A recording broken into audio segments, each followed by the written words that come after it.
I wrote this article back in 2013 and I thought it might be a nice trip down memory lane and it might encourage people to think about Christmas and Christmas decorations this year. I want to point out some observations I've had this year while Christmas shopping.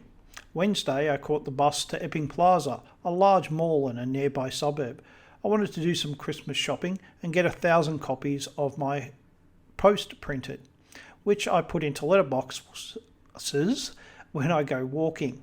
In the past, I've done it in batches of 100, and I did that 10 times, so I decided to pay $160 and get them all done at once. It took me about 5 months to hand out the last 1,000. After organising for that to be done, I went and had lunch at Hungry Jack's. In America, it's called Burger King, but when Burger King came to Australia, there was already a small chain, I think 3 stores with that name. The owner wasn't interested in selling the name, so they were forced to get a new name. For some reason I do not know, they chose Hungry Jack's. In time, the Australian Burger King went out of business and they decided to get the name and rebrand their stores.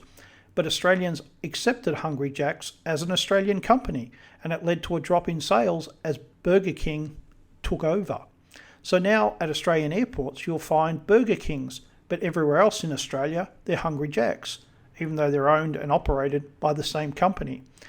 I know what you're thinking. What did I have for lunch? I had a tropical burger. I should have got a bacon burger. At Epping Plaza, at each door was a giant Father Christmas, about 7 feet tall. Father Christmas is the Australian name for Santa Claus, although we use both names interchangeably. The hallways had Christmas decorations, but not many shops.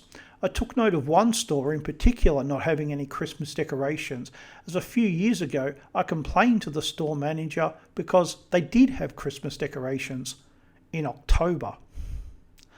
I found where Father Christmas was having his photos taken with the children, right next to the toy store, those clever marketers, but I was noticing a distinct lack of any religious theme in the decorations, with the exception of stars. But right behind Father Christmas was a nativity scene. I'd given up any hope, so I was pleasantly surprised. Another interesting thing that happened was while the service was good and people were polite, no one in any store I went to wished me a Merry Christmas. But every time I was served, I wished them a Merry Christmas. What was interesting was that every one of them reacted in the same way. They smiled and said, "You too." Not a store smile, but a real smile. The woman in the post office looked like she was suffering depression until I wished her a Merry Christmas. Then her face lit up. To be fair, I think the post office of a large shopping centre at Christmas would be hard work. I've noticed in everyday life a lack of pleasantry. Please and thank you are things of the past.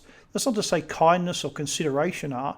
I've seen both this year between strangers in the street and on public transport. Men still open doors for women. On crowded trains, when a seat becomes available, they will often give a woman the option of a seat first. Women are also considerate, although I've never seen a man sit down and have a pregnant woman stand in front of him and he tries to pretend she's not there, which I have seen women do. Some women are quite polite. Others seem to have never learnt manners. I'm not sure whether to blame the parent or the child. In my recent experience, men are still polite. Not all men, but still most. One final note. Wednesday was very hot, and I had to walk quite a way in the sun with my box 1,000 printed copies. I sure hope they're worth it, as that was damn hard work.